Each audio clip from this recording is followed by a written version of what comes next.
तो आइए समझते हैं मायोपिया यानी जिस केस में माइनस का चश्मा लगता है वो क्यों होता है और उसमें हमारी आंखें किस तरह से देखती हैं। अगर किसी की आंखें बिल्कुल ठीक है और चश्मे की कोई जरूरत नहीं है तो उस केस में कोई भी दूर की चीज, मान लीजिए ये पेड़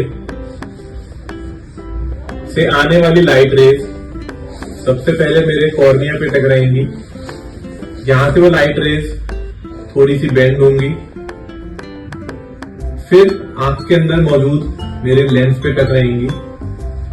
वहां से वो रेज थोड़ी सी और बेंड होंगी एंड अल्टीमेटली वो मेरे रेटिना पे जाके मिल जाएंगी।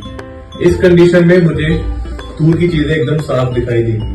अब देखते हैं कि मायोपिया केस में ऐसा क्या होता है कि हमें चीजें ब्लर दिखाई देती हैं। तो इन मायोपिया जो भी लाइट रेज हमारे एक दूर ऑब्जेक्ट से आ रही है वो पहले कॉर्निया से टकराई, वो बेंड हुई,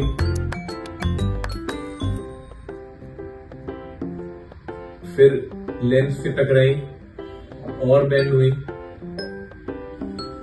बट या तो कॉर्निया की पावर बहुत ज्यादा होने की वजह से या लेंस की पावर ज्यादा होने की वजह से या हमारी आई की लेंथ ज्यादा होने की वजह से वो रेटिना पे ना पहुंच के उससे पहले ही कहीं फोकस हो चुके हैं, जिसकी वजह से ये जो गैप क्रिएट हुआ रेटिना में और फोकसिंग पॉइंट में, इस गैप की वजह से हमें चीजें ब्लर दिखाई देती हैं। ये होता है मायोपिया। माइनस लेंस लगाने से मायोपिया कैसे करेक्ट होता है उसको देखते हैं। नॉर्मल केस में ये लाइट रेज थी क्योंकि पावर कॉर्निया की या तो नॉर्मल से ज्यादा थी या लेंस की ज्यादा थी या हमारी लेंथ बड़ी थी, इस वजह से जो फोकस था वो रेटिना से पहले कहीं हो गया है।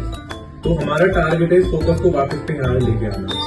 उसके लिए हम क्या करेंगे, हमने एक माइनस का लेंस लगाया which is a concave lens, thin from centre and thick from periphery. अब माइनस का लेंस क्या करता है, रेज को डाइवर्ज मतलब आउटवर्ड्स बाहर की तरफ उनको डिस्ट्रीब्यूट करता है। तो इसने रेज को बाहर की तरफ डिस्ट्रीब्यूट करा। अब ये कंडीशन थी क्योंकि लाइट रेज बहुत ज्यादा बेंड हो रही थी कॉर्निया की पावर ज्यादा होने की वजह से या और भी रीजंस की वजह से। तो हमने क्या करा, माइनस के लेंस को लगा के हमने उन रेज को आउटवर्ड शिफ्ट कर दिया, जिसकी वजह से जो ज्यादा बेंड हो रही थी लाइट रेज वो कंपनसेट हो जाती है और ओवर बेंडिंग को हमने कंपनसेट कर दिया इस आउटवर्ड बेंडिंग की वजह से एंड लाइट रेज अब अल्टीमेटली रेटिना पे फोकस करके हमें क्लियर दिखाना शुरू कर देंगे। तो इस तरह से माइनस का पावर हमें मायोपिया में करेक्ट करने में हेल्प करता है। मायोपिया का एक ब्रीफ एक्सप्लेनेशन।